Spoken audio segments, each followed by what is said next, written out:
under the gun as far as the people waking up and realizing that the Federal Reserve has been responsible for so much havoc that we've had in this country. And I think it's our responsibility to continue to look at the Fed and find out how they have caused so much trouble. I yield back the balance of my time. The gentleman yields back. The gentleman from Illinois, Mr. Lipinski. The gentleman is recognized for 5 minutes.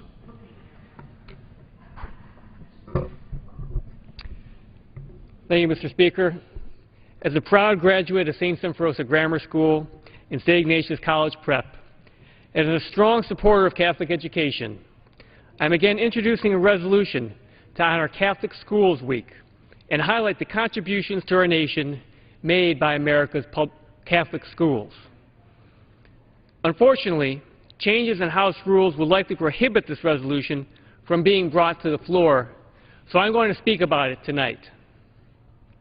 Since 1974, the National Catholic Education Association and the United States Conference of Catholic Bishops have provided exemplary leadership in conceptualizing and organizing Catholic Schools Week. This year it is celebrated from January 30th through February 5th. The theme this year is Catholic Schools, A+ for America, which celebrates the fact that Catholic schools are an added value, a plus for our nation. By always emphasizing the necessity of a well-rounded educational experience and instilling the values of giving back to the community and helping others, America's Catholic schools produce graduates that have the skills and strength of character needed by our businesses, governments, and communities.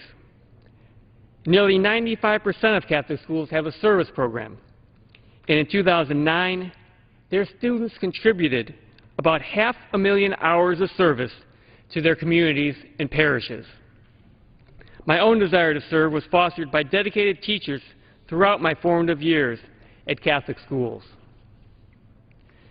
Today, over 2.1 million elementary and secondary students are enrolled in over 7,000 Catholic schools. Catholic school students, on average, surpass other students in math, science, and reading in the 3 grade levels tested by the NAEP test.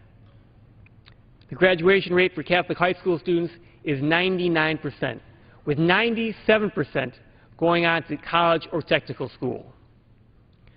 As we continually hear disturbing reports about our national test scores, these statistics are truly remarkable and should be commended. Catholic schools are also known for embracing students from all walks of life and are highly effective in providing educational opportunities for minority students and disadvantaged youth. Almost 15% of students in Catholic schools are not Catholic.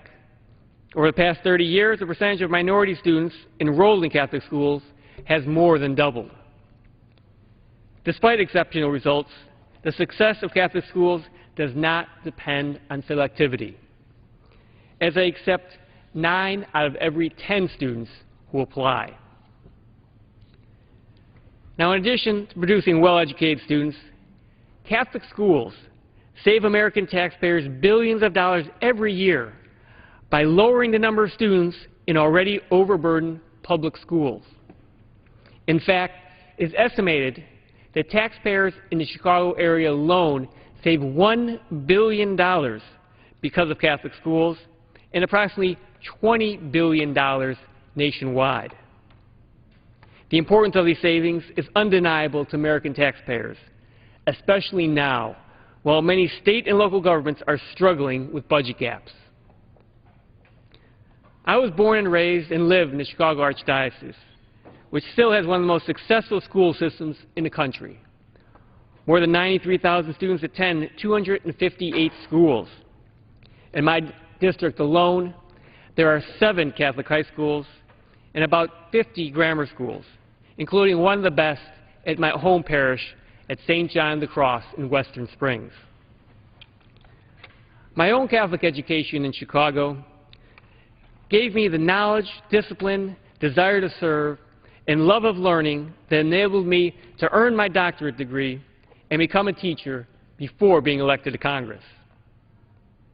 In recognizing Catholic Schools Week, we pay a special tribute to dedicated teachers and administrators who sacrifice so much, in many cases working for less than they could earn elsewhere. Many of my favorite memories are of teachers, including many nuns, who taught me the values of faith and service. Throughout the United States, millions of others have similar memories of their dedicated sisters, priests, and lay teachers who gave their hearts and souls to touch the lives of their students. Mr. Speaker, next week I look forward to attending Catholic Schools Week events in my district to deliver the praise, support, and gratitude that they deserve. I encourage my colleagues to do the same. I yield back. Gentleman yields back. Gentleman from Indiana, Mr. Burton, is recognized for 5 minutes. Thank you, Mr. Speaker. Last week, at the request of a lady named Madeline Pickens, I met with Mr. Bob Abbey, who's the head of the Bureau of Land Management, to talk to him about dealing with the wild horses, the Mustangs that roam out west in the western states. And the Bureau of Land Management has somewhere between 35 and 40,000 of these Mustangs in pens around the country.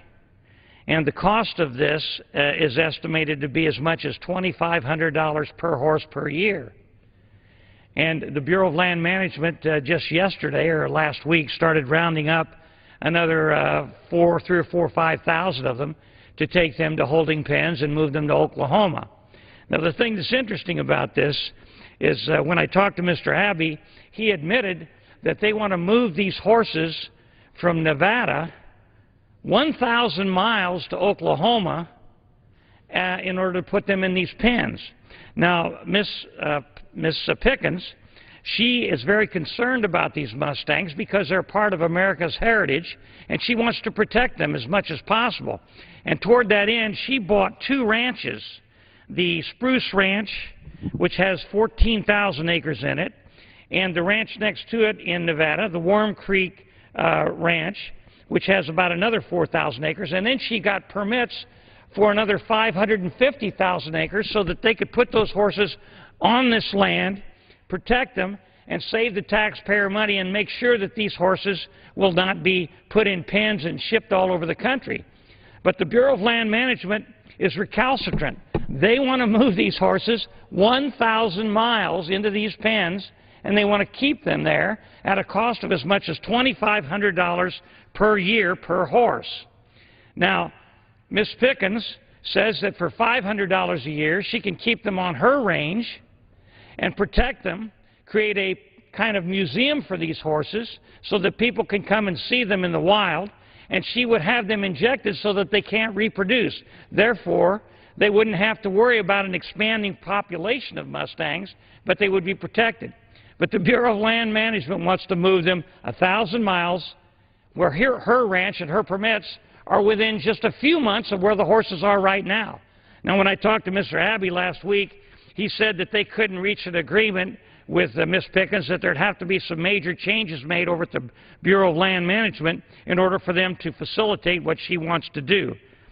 This is another bureaucratic nightmare that we in this Congress should not, and I don't believe will, put up with. And I'm going to ask the Appropriations Committee to cut the budget of the Bureau of Land Management because they're wasting the taxpayers' money by millions and millions and maybe hundreds of millions of dollars.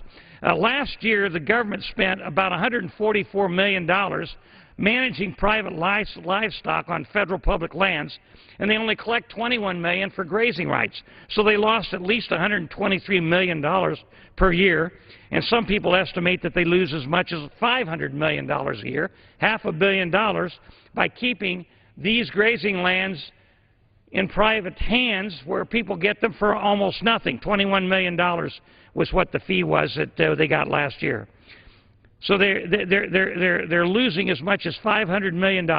They're moving these horses up to 1,000 miles, and they're doing it for no good purpose other than the bureaucracy wants to keep control of them. Now, the reason Miss Pickens started this organization to protect these Mustangs was because in 2008, the Bureau of Land Management said, well, they weren't sure they could take care of all these horses. They have almost 40,000 in these pens right now. So they were thinking about killing them, euthanasia, starting to kill these horses. Well, the people who love these Mustangs and love the West the way it was don't want this to happen. And so they came up with this organization to deal with the problem in a realistic way so that the horses wouldn't be killed. The organization they started when they heard they were going to euthanize them was called Saving America's Mustangs. And they offered to enter into a contract with the Bureau of Land Management to relocate at least 9,000 of these horses into these lands that they just bought and got permits for, so they wouldn't have to be shipped to these pens 1,000 miles away. Now, it makes absolutely no sense to me at a time when we're fighting fiscal problems in this country. We've got trillions of dollars in debt, and unless we start cutting spending, we're going to see this country go into bankruptcy. Moody's has already said they may have to reevaluate the bond rating for the country. Well, let me just end up, Mr. Speaker, by saying it seems to me that we ought to be frugal with the public's money. We ought to cut the Bureau of Land Management's budget so that we can save the money and save the Mustangs. That's what this is all about, a humane way of treating the Mustangs in this country, which are part of our heritage. And I thank the Speaker. Gentleman yields back. Mr. Poe of Texas, Mr. DeFazio of Oregon, Ms. Capter of Ohio. Under the Speaker's announced policy of January 5, 2011, the gentleman from California, Mr. Garamendi, is recognized for 60 minutes as the designee of the Minority Leader.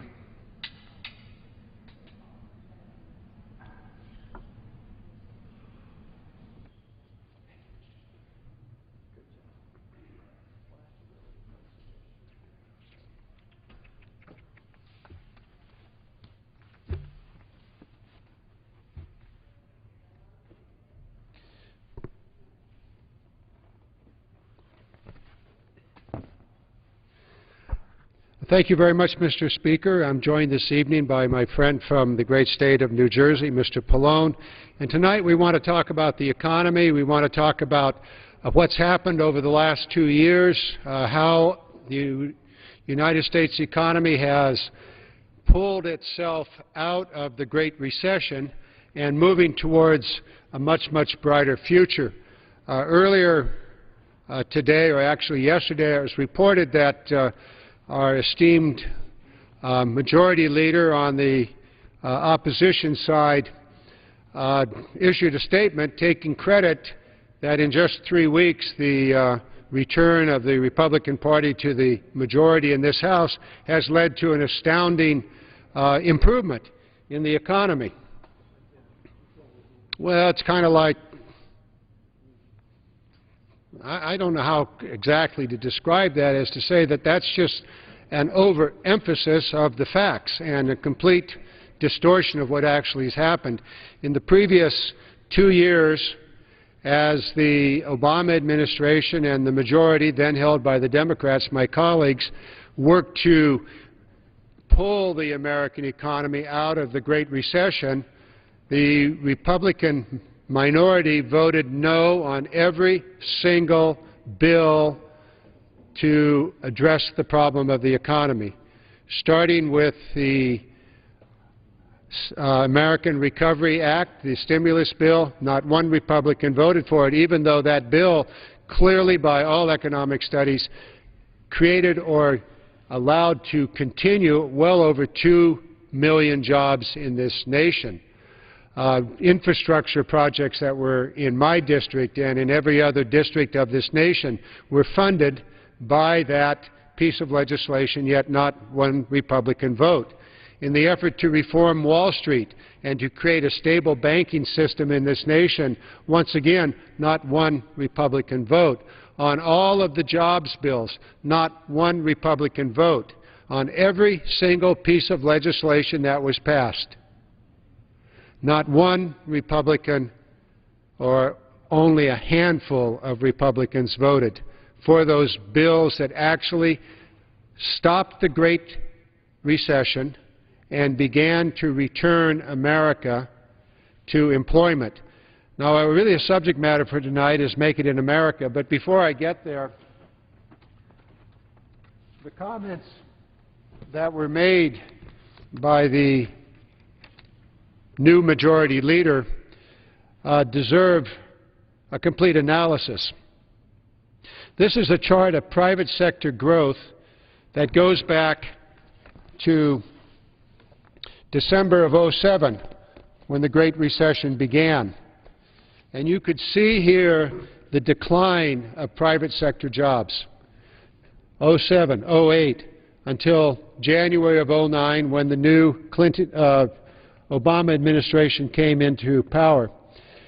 At that point, in January of '09, the Recovery Act was passed, and then followed by other pieces of legislation that turned the American economy around, and so the job loss began to taper off, so that here we are in December of '09, we began to see private sector job growth. This is not government jobs. These are all the private sector job growth.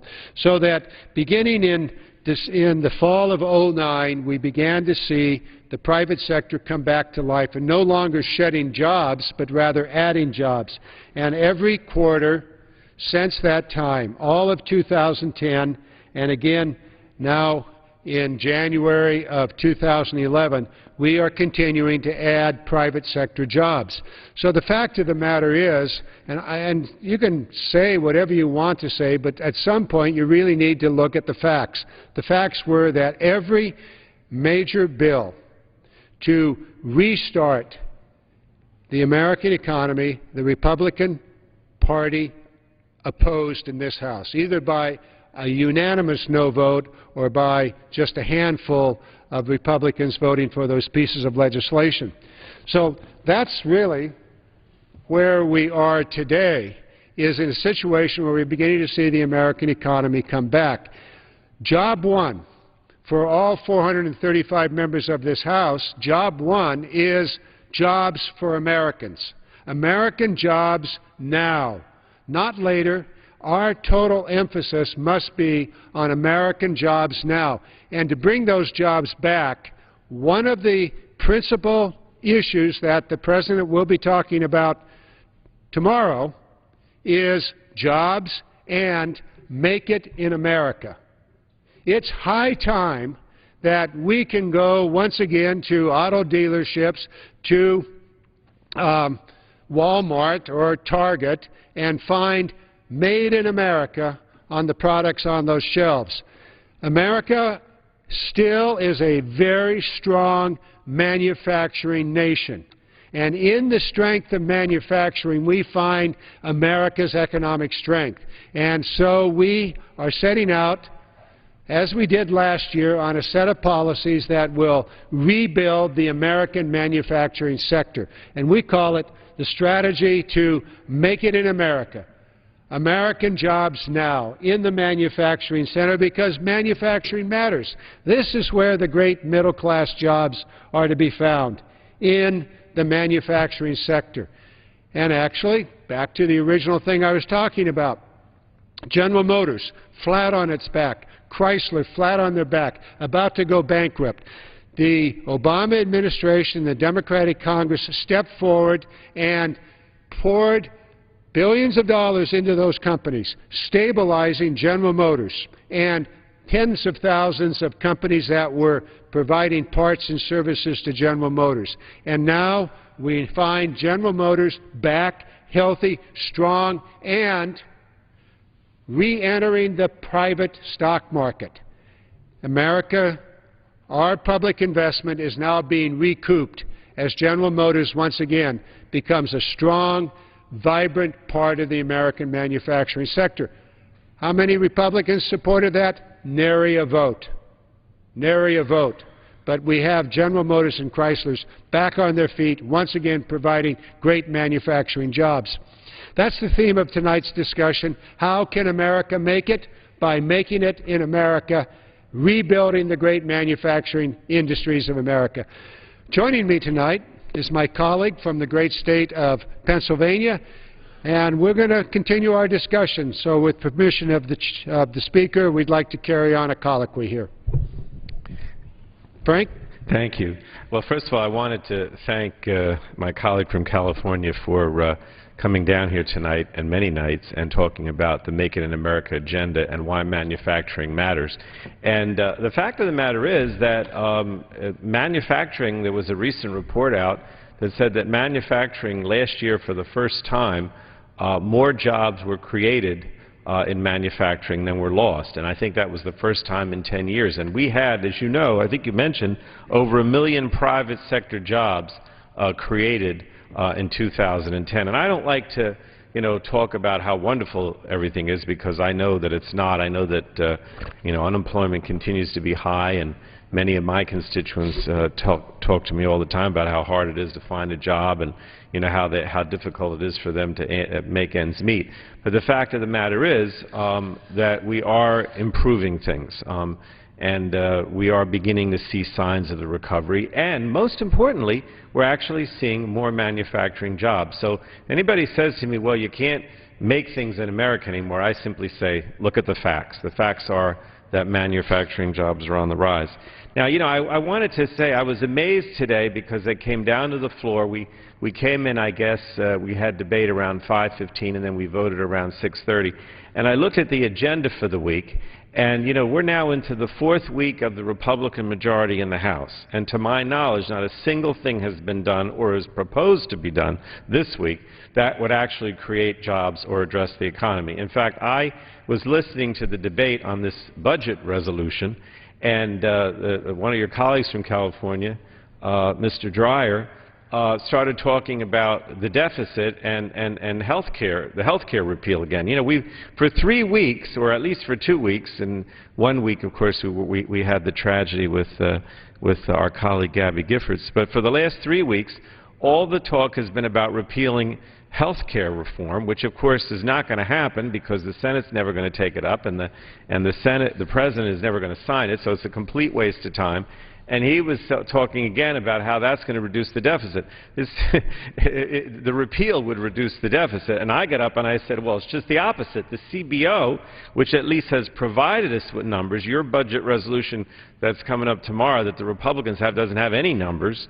But we know that the CBO told us that the health care reform actually reduces the deficit over the next 10 years by $230 billion and $1 trillion in the second decade. And I said, what is your plan? What is the Republican plan to reduce the deficit? What is the Republican plan to create jobs? What is the Republican plan to help the economy? And I don't see anything. I mean, all I see is, again, 3 weeks on repealing health care reform, now some budget resolution that has no numbers about, what the budget's actually going to be, and nothing to indicate how it's really going to create jobs or reduce the deficit.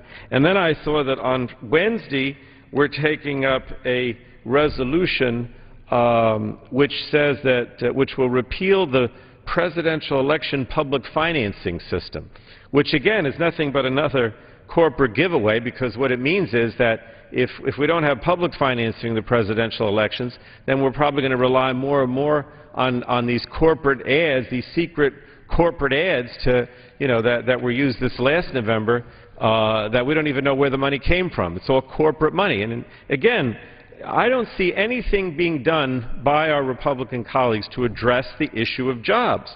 Now, on the other hand, we have the President and yourself, Mr. Garamendi, talking about this every day. I mean, the President, we sort of got a little prelude to what he's going to do in the State of the Union tomorrow, but the whole focus is going to be on jobs. And we'll wait and see, but that's what we're hearing. We're hearing it's going to be about innovation, it's going to be about investment in things like R&D, in transportation infrastructure, in education, a vision for the future that, trains Americans for better jobs, that creates the infrastructure, the mass transit, the highways, so that we can, our goods can travel around the country, the R&D to put us ahead. In my district, a lot of R&D is done in the manufacturing of drugs and new products. medical devices. I mean, this is what the president's talking about. And I see you. I mean, I assume that my colleague from New York is going to talk about his visit to your district, which was all job-oriented. And then when the president or premier of China came, the President Obama's whole message to him was, you know, you got to let in our exports. You've got to lower the barriers so that we can create things here and export them to China, because you have to open your markets. So, you know, the president, like a laser beam, is focusing on jobs. I know the Democrats in the House with the Make It in America agenda are focusing on jobs. I don't think you mentioned it, but I have a paper here that says that this week, Congressman Garamendi, you're going to introduce two Make It in America bills. Maybe you should talk about that, and Mr. Tonka can talk about the president's visit to his district. But all our focus is on creating jobs. And I don't hear anything from the other side of the aisle, from the Republicans on this issue. So I yield back. Thank you very much, Mr. Pallone, for pointing out the facts.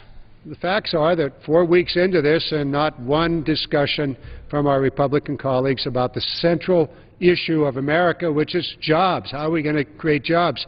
You're quite correct. Our colleague from the great state of New York, which was and is and will be even a greater manufacturing center, General Electric, Schenectady, New York. You wouldn't know where that is, Mr. Tonkin, would you? If you do, please join us and tell us about it. Well, you know, it's great to represent Schenectady, which is dubbed the city that lights and hauls the world. And it was the birthplace of an energy revolution over a century ago. And to have the president visit just the other day, on Friday, to tout the efforts at GE, where he speaks to the vibrancy of American manufacturing. You know, we lost a third of manufacturing jobs during the decade that preceded this administration. I think it was through neglect. That was the George W. Bush administration. Right, and I think it was through neglect on manufacturing. They focused on service sector, primarily the financial services. They ignored agriculture, they ignored manufacturing, and now we're paying the price. Even though we lost a third of the manufacturing jobs in this country, we're still perched as #1 in the global race. However, if we were to allow that neglect to continue, we would eventually fall out of the #1 position. So the 4.6 million jobs lost, manufacturing jobs lost, due to that neglect, that trend has to be turned around. And I was so delighted to hear the president speak to establishing at that center with his speech. He talked about the strength of America's manufacturing and how it can impose a strong uplift for the middle class of this country. You know, 66% of the wealth that was generated during the recovery during 2001 and 7 went to 1% of the top 1% of wealth in this country. So they accumulated all of that wealth, and it's middle-class America that needs to get that clout now. We can do that because the investment in R&D, the investment in basic research that transforms into jobs, that allows us to be more productive in our startups, small businesses, and in our big industries like GE. If we introduce a soundness of basic research and R&D, that then equates to jobs that then translates into an empowerment of the middle class.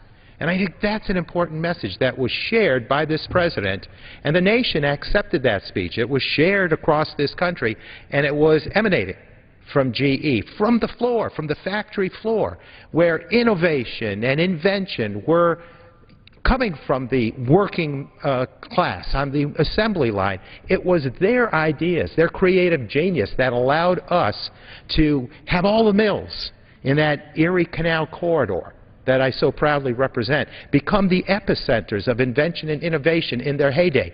That is still within our DNA. That is our pioneer spirit that is uniquely American. And the president wants to tap into that spirit, and he wants us to be that innovation economy. You know, the other day, many of us on this floor here shared in the 50th anniversary celebration of JFK, that remarkably strong and powerful and inspirational inaugural address. And so many people highlighted many of the challenges that President Kennedy issued in that address, amongst them exploring the heavens exploring the heavens. And what it did was empower us. Just the tone he established enabled us as a nation to embrace with a great degree of passion a resolve to win that race. And we entered that global race on space to win it. And we won it, and we unleashed untold amounts of technology, science and technology that has strengthened every dynamic of life. And here, fast forward, some 40 years later, 40-plus years later, a rather youthful president is challenging a nation to enter a global race, this time on the clean energy economy, the innovation economy, and we should have within us the fortitude to go forward and invest in a way that allows us to empower our working families, the middle class of this country, through investment in soundness of manufacturing that enables us to build it in America, make it in America again, and be proud of that. So, Representative Garamendi, thank you for bringing us together this evening to voice our support for the President's vision, for the vision that we share as a caucus in this House. I think it's the empowering vision that enables us to go forward with that Make It in America mantra that enables us to promote the correct policy and the resources associated with that policy to truly make a difference. Well, Representative Tonko, I think you were at the President's speech there in your district. We flew up from Washington on Air Force One and then returned with the President because we had our jobs conference in Maryland. You and I have had this colloquy on the floor where we've discussed American manufacturing and making it in America. But I can see you came back charged up from that visit. Obviously, the President's speech touched you. We're charged up. We're fired up. General Electric and the great Erie Canal manufacturing sector is about to rise up. But I'm not going to take second fiddle to your place because I represent the great innovation part of California, and we, too, know that we have the potential to really drive the American economy forward, the innovation economy. One thing you said when you hearkened back to the space race and President Kennedy calling upon us to explore the heavens, his next statement, not in the inaugural address, but shortly thereafter, was, "We will put a man on the moon within a decade." And the federal government collected the resources of this nation and met that challenge, and within a decade, we Americans were on the moon. The lesson here is the focused attention of America on a goal. And in that case and in this case, the investment that America must make to succeed. It was an American investment. A lot of tax dollars went into that. But not only did we put a man on the moon, but we created an enormous industry that gives us everything from the ability of this iPhone to work, satellite, all of the great technologies that we have, many of the great technologies we have today on communications and travel and defense came directly from that initial investment that was made by the American people to put a man on the moon. And when the President talks about the innovation economy, he's talking about the same kind of let's do it. Let's build this thing for the future. And from that leadership, we will find the opportunity to really grow our economy and enter a whole new industry. You talked about the electrical industry that was generated a century ago, and now you talked about the great space industry, and we're going to enter a new industry. It'll be the solar technologies, it'll be the wind, the energy technologies, it'll be transportation. When one talks about transportation, you got to figure out some way to get to and out of the cold of the middle America. Joining us today in the warm 20-degree temperature of Washington, D.C. is Representative Ellison from the upper Midwest, where it is somewhere below zero. Somewhere. But you know what, Congressman, although the weather is cold, our spirits are warm every time we hear about making it in America. This campaign that we're on. I thought you were going to talk about Green Bay and the Packers and all of that. You know what? If the Vikings aren't in it, I don't know. That's right. You represent Minnesota and the Minnesota Vikings. Okay, we'll get past that, please. I think the Vikings finished last in the NFC North. Hey, hope springs eternal next year, right? But we are happy to see the Green Bay Packers and the Bears fight it out, you know. definitely, we're known as the black and blue division, right? And they definitely played hard. But the truth is that we're used to making things in the Midwest, whether you're talking about from Pittsburgh to Detroit to Cleveland to Milwaukee to Minneapolis. We make stuff in the Midwest as you do in the West in California and as they do in the East. Congressman Tonko's district, Congressman from the upstate New York. And the fact is that manufacturing and making things is an American value. But Congressman, the thing I want to say is that this campaign on making it in America, before we make anything, we have to believe that we can make things in America again. We have to believe that we can compete on quality, we can compete on efficiency, and that the goods manufactured by American workers are among the best in this world and can be better. It is a matter of belief, it is a matter of commitment, and it is a matter of vision. So we set forth a vision, Congressman, and we say that, you know what, in this great nation, we can forge things, we can make the steel, we can build the roads, we can have a vision that this country can build things that the whole world needs and wants. And if we have that desire, that innate desire on the cellular level, we will begin to see the innovative capacity of this country making the windmills, making the semiconductors, making the cars, making anything and everything. But it's a matter of vision, it's a matter of will, it's a matter of commitment, and that vision and will has to be backed up by sound policy, hard work, and a spirit of entrepreneurship. And if these things come together, we can certainly do it. But I believe that on this House floor and in shops across America, unions and in management, people are saying, you know, we can make stuff in America. America's still the world's leading manufacturer. That's important to bear in mind. We can't forget that we're still the world's leading manufacturer, and we have the highest quality steel, the best technology, the strongest workers. But you know what? When people want to be penny wise and pound foolish, they might want to offshore jobs because they say, well, maybe we can get somebody to do it for less. But can you get somebody to do it better? And the world wants something that's quality. The world wants something that's made well, that's made right. And that's what Making it in America is all about. Let me pick up on a couple of those themes before I turn back to Mr. Pallone. A lot of this has to do with the will, the desire, the determination to do a task. It also has a lot to do with policy, which you just said, policy. For example, before last year, there was a policy in America that American corporations would get a tax break when they shipped a job offshore. Hello? Bad policy. What did you say, Congressman? Bad policy. American corporations received a tax reduction when they shipped a job offshore. In this House, a bill was introduced. It eliminated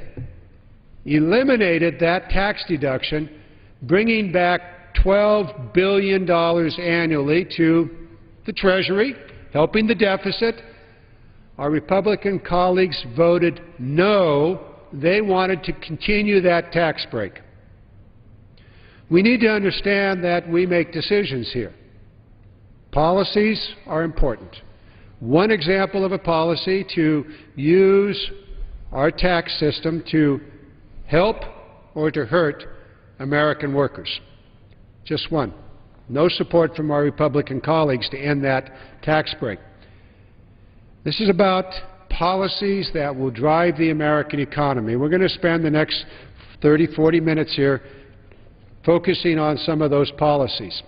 Investment. Mr. Tonkin talked about space. That was an investment the American people made, and it paid off big time. Whole new industries. Millions of jobs were created. Mr. Pallone, you come from an area where manufacturing matters, where it's important, where people do make things, also where they have a little bit of fun on the New Jersey beaches, but we let that go tonight. Mr. Pallone? Well, I just wanted to use, I'm glad you talked about my district. I want to talk about my district, and I also want to talk about Mr. Tonka and his district and what the President did last weekend because, as you know, it was a GE plant that he visited. Was it in Schenectady? Yeah. But in addition to that, the president of GE is the guy that President Obama has now tapped to be the head of this jobs. I think it's called the Council on Jobs and Competitiveness. And he wrote an opinion piece in the Washington Post talking about what he wants to do, which I wanted to reference that because it harks back. But I wanted to mention my district first and just say briefly that, you know, we in my district pride ourselves on being the invention center of the country or the world because the heart of my district is Edison, New Jersey, named after Thomas Edison, and Menlo Park, where he invented the light bulb and so many other things, is why it is located in Edison. That's why it was named after him after he passed away. And, you know, Edison, of course, is the epitome of someone who used invention and research to practically come up with solutions that made a difference for people's lives and created a tremendous amount of jobs. But what the president is saying, you know, let's just talk about the R&D, because I know he's going to talk about that tomorrow. And, of course, it's going to involve some money that's going to have to be spent by the federal government. But it's a wise use of funds. You know, maybe we're going to have to cut somewhere else in the budget in order to fund things that create jobs. But we're going to, as I said, with a laser beam, look at things that create jobs. Now, let me just give you an example. Big manufacturing, and also, I should say, big research in my district is with the pharmaceutical industry. J&J is headquartered in New Brunswick, Johnson & Johnson in my district. And one of the things that I read about, that I was told about actually the other day, was that the president has decided to create a new R&D function, if you will, within, I think it's within the FDA, because he's realized that a lot of the drug companies have lagged a little bit in doing a lot of new innovation to create new drugs because of the recession. They don't have the money, whatever reason. And so now the federal government is going to concentrate on that and do more research themselves, applied research in the Edison type of applied research arena, to sort of jumpstart these drug companies so that they can create and do more research to create more innovative drugs. Now, there's a good example. We've always been a leader in the world with drug or pharmaceutical innovation. Now we're starting to lag a little bit, so the government's going to step in and help to give us some money and put, you know, more resources, if you will, into that R&D function, which will create more jobs and boost up the existing pharmaceutical industry. And the same is true, I understand when we went to GE, these are turbines or something that are being used for a project in India. So these are going to be shipped overseas. And my understanding is you talk about 1,200 American manufacturing jobs and more than 400 American engineering jobs just with that GE plant. I'll yield to you, but I wanted to come back to what the president of GE is saying about this council. Well, go ahead. Absolutely. Thank you, Representative Pallone. The importance, I think, of hosting an event like that, which the president joined, is that we can showcase that there are great things happening. You know, I, for one, am not going to submit to this notion that manufacturing is dead in America. I cannot, with the pioneer spirit that I detect all the time, for any moment, submit to that logic or that thinking. As the president was hosted by GE, specifically by its CEO, Jeff Immelt, he and so many others believe in the workforce and in the creative genius. Leaders, labor leaders like the late Joe Battolino, who was a union voice for GE workers, Helen Corrini in the past, all of whom fought for the dignity of the worker because that worker was providing the intellect to take us to the next plateau. And so what they talked about here was the fact that not only are American workers producing a high-quality turbine, but we're also exporting to places like India. And as the president said in his speech, you know, we have bought many a Chinese good in this country. It is time for China to buy our products. And I think he is setting a good tone, so that there is this fairness that is associated with the trade out there, and that we as a nation not only need to make it in America, but we have to put an emphasis on exporting. And when those emphases are put into play, we will then prosper as a nation. You know, you talk about the turbine and the manufacturing going on at GE, but the President was also updated with right next door, and the activity right next door, which is an advanced battery manufacturing center. And it's not the traditional lithium-ion, of which many people speak as the cutting-edge battery. This one that GE is creating can deal with heavy fleets, specifically helping that niche of battery application. It can be used for energy generation, and then perhaps one of its greatest functions, it can be used to store intermittent power. So if we reach to the sun, the soil, the wind to produce our energy needs, and it has an intermittent nature to it, we then put value added into that supply of energy because of the storage potential of this new battery. And then they also have, across the street from this plant, GE's Global Renewable Center and Renewable Energy Center. And what they're doing there is doing this global strategy on renewables. And so the turbine blades that are manufactured there, all of this is that cutting-edge technology that enables us not only to create jobs made in America, exporting around the world, but also growing our own energy independence and our energy self-sufficiency, which to me is a strategic bit of policy. So this should not be about Republicans fighting Democrats or Democrats competing with Republicans. This should be America moving forward with a progressive plan, with a laser-sharp focus, joined with the message of the President to make certain that we compete, not with each other, but with other nations. Is it robust? Probably. Is it very hard-fought? Most likely. But we got to be in it, and we have to have the passionate resolve to make a difference by investing in those key functions like education, higher education, basic research, R&D, modernization of our manufacturing centers. You know, people will tell me when they hear this manufacturing thing, they said, we can't compete. Other nations will do it cheaper. We don't have to do it cheapest. We need to do it smartest. And when we do it smartest, we win. We sharpen our competitiveness, and we can win on the global scale. I think Mr. Pallone would like to come back and pick up this investment strategy that you talked about. Well, I wanted to just mention briefly because, you know, Mr. Tonka's been talking about GE and the president of GE, who's now the head of this new Council on Jobs and Competitiveness. And he wrote not that I'm going to read it all, but I just thought it was interesting. It was in last Friday's Washington Post. He wrote an opinion piece about how to keep America competitive. And the gist of it was that not only can we manufacture things here and do things better here, but we have to. In other words, that we cannot grow our economy unless we spend a significant amount of resources, you know, primarily in the private sector, but some government as well, in creating and improving the manufacturing sector. That it's crucial to the economy. It's not something that we can just ignore. But I mean, he talked about. I just wanted to. One of the things I try to do is dispel the idea that we can't manufacture things here or that we can't be competitive, because it's almost like a defeatist attitude that, you know, you have to. As a member of Congress, you've got to dispel this myth that it can't be done. And he says, and I'm just going to read the last section. He says, it's possible to become a competitive global enterprise and still care about your home. In fact, it's not just possible, it's imperative. There's no easy solution to fix the American economy, but persistent and high unemployment.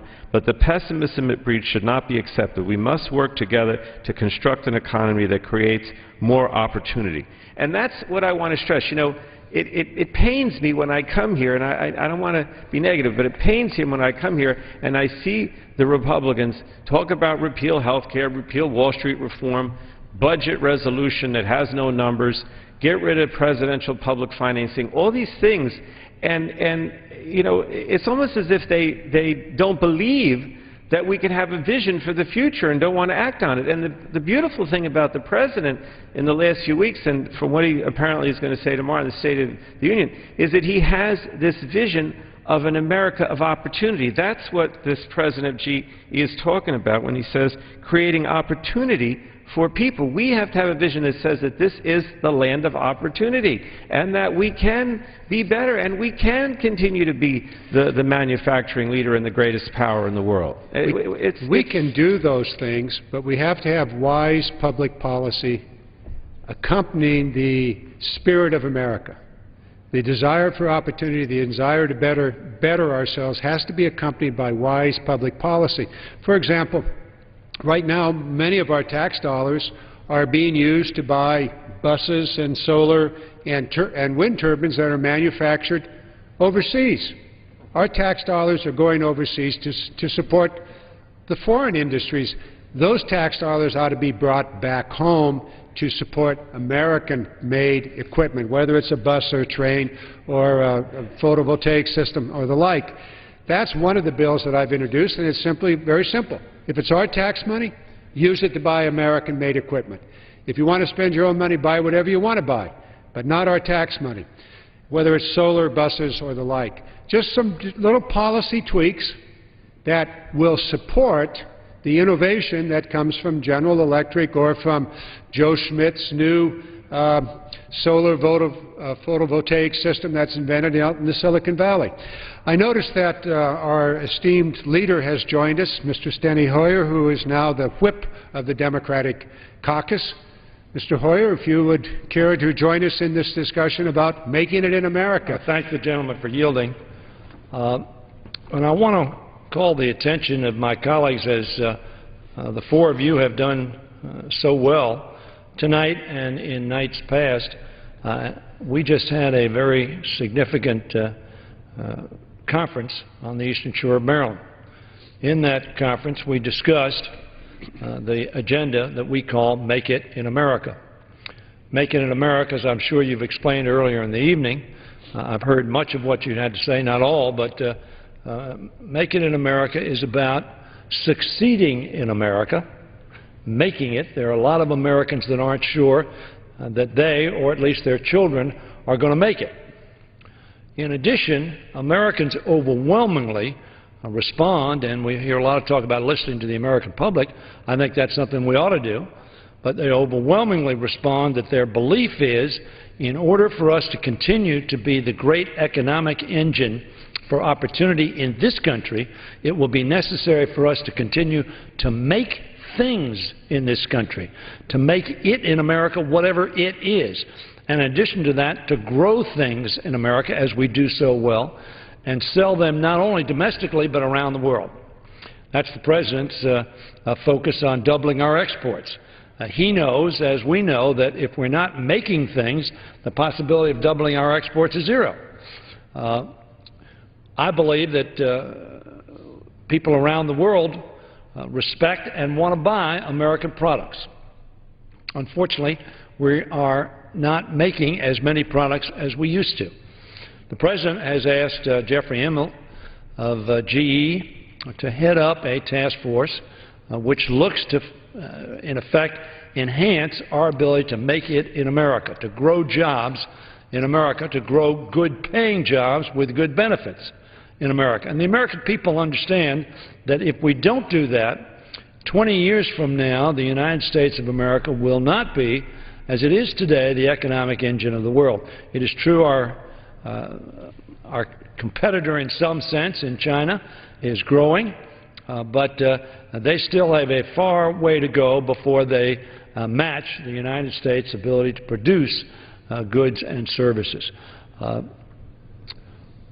The founder of Intel, Mr. Grove, has written an article about how we need to make it in America. His point being that we are the center of innovation, inventiveness, and development in the world. But his point is then made that in too many instances we are inventing products, innovating how they can be used, developing them, but then bringing them to scale, that is, manufacturing them for consumption on a broad basis overseas.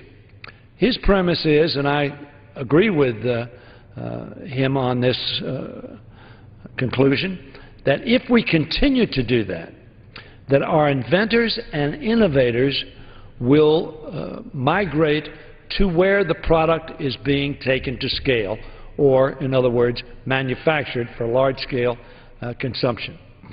I am hopeful that Republicans and Democrats can join together in this Make It in America agenda. We passed a number of pieces of legislation in the last Congress that was supported on a bipartisan basis, some of which have already been signed by the President, because on both sides of the aisle there is an understanding and I think a commitment to create an environment in which it is possible to make it in America and profit by doing so. I think we're all heartened by the fact that Ford has brought plants back from Mexico and China, that Whirlpool has brought plants back, that GE has brought plants back, and decided to manufacture, and others as well, to manufacture things here in America and do so profitably. That they can make a quality product here with skilled labor, well-educated labor, that will produce a quality product, higher productivity, and therefore result in profits. And I want to congratulate particularly the gentleman from California, former state leader in California, still a great leader from California, but he's come to this body just a few years ago to succeed Ellen Tauscher, who became Assistant Secretary of State. He has done an extraordinary job in a very short period of time, and his focus on this Make It in America agenda is unsurpassed, unequaled in this Congress. And I want to thank him for his leadership. I want to thank him for his focus. And I want to thank Mr. Ellison and Mr. Pallone, Mr. Tonko for their focus, because I think that we are on the right track on this. I think our Republican colleagues hopefully will join us as partners, not to take partisan credit for this, but that America will be advantaged, America's people will be advantaged, the reduction of our deficit as we grow the economy will be advantaged, and we will see an America that is on the rise in terms of growing our economy, creating jobs, good-paying jobs, and opportunities and future for our people. So I congratulate and thank the gentleman from California, the gentleman from New York, the gentleman from New Jersey, and the gentleman from, why am I drawing a blank? Minnesota. I got it. Minnesota, for their leadership and communication to the American people of what this Make It in America agenda is all about. And I thank the gentleman for yielding. Thank you very much. The gentleman from Maryland has been a long leader in this House and on the subject of jobs and economic opportunity. I thank you very much for your kind comments. For me, my work on this actually began in the mid-'80s in California, where we developed a strategy how to keep California competitive in this century. Well, this century is now here. We're almost 10-plus years into this century, and we have a big task. We said that back then, in the work that we did, we said you needed to do 6 things. You have to have the best education. That's a public investment that pays off over and over and over again. And then you have to have the best research and development. That's the innovation economy that our President is talking about. So the research and the innovation go together, and from that you create the opportunity to make the new things. Manufacture the new electric cars. General Motors was flat on its back, about to disappear, and the Obama administration and Congress stepped forward, brought General Motors back, and now the innovation of an electric car, the Volt, it's in place, it's going to happen, and we're going to capture the next round of automobile manufacturing. Infrastructure, another great and absolutely necessary investment. And if you take that infrastructure and you apply the Make It in America theme, the steel, the trains, the buses, the bridges, American-made for America's future, that's possible. And you also have to change. You can't do what you did yesterday. Those are the strategies that pay off.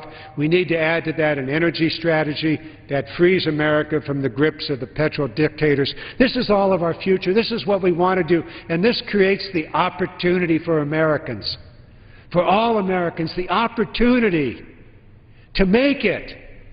Making it in America. That's what we all want. I noticed that my colleagues have stood up here. Mr. Ellison, you were grabbing that microphone with an intensity that requires attention. Well, Congressman Garamendi, I don't want to go long because I do want to hear from all of our colleagues, but I just want to mention two quick points. I was inspired by our Minority Whip Hoyer as he spoke. 2 points. One is that manufacturing has historically been the high-wage sector for American workers. So middle class essentially was built because we were making things. The higher wages associated with manufacturing employment have been proven to be much higher than your average service job. So manufacturing is definitely in the interest of American working and middle-class people, and it's something that I think we should get a lot of support for around the country. The other thing is that in order to really bolster a strong manufacturing sector, we need a strong infrastructure. There's over $1 trillion of infrastructure needs around our country just to stay pace with maintenance. I'm talking about making sure the gusset plates on these bridges are working, that the rust, that the crumbling of concrete make sure that the bridges and the roads are safe. I'm talking about basic infrastructure. Now, if we really want to go beyond that, build a transmission line so that we can move power around and all that new innovative infrastructure, that smart grid, then there's a lot more to do. The point is that I just want folks to know, Congressman, before I leave it to our colleagues, that manufacturing is good for the middle class and also the attendant and connected jobs that you need to support manufacturing, like infrastructure development, also high-wage jobs that we need to invest in so that we can put America back to work. Well, tomorrow night on this floor, the President of the United States will be here for his State of the Union address. He's already signaled that he's going to talk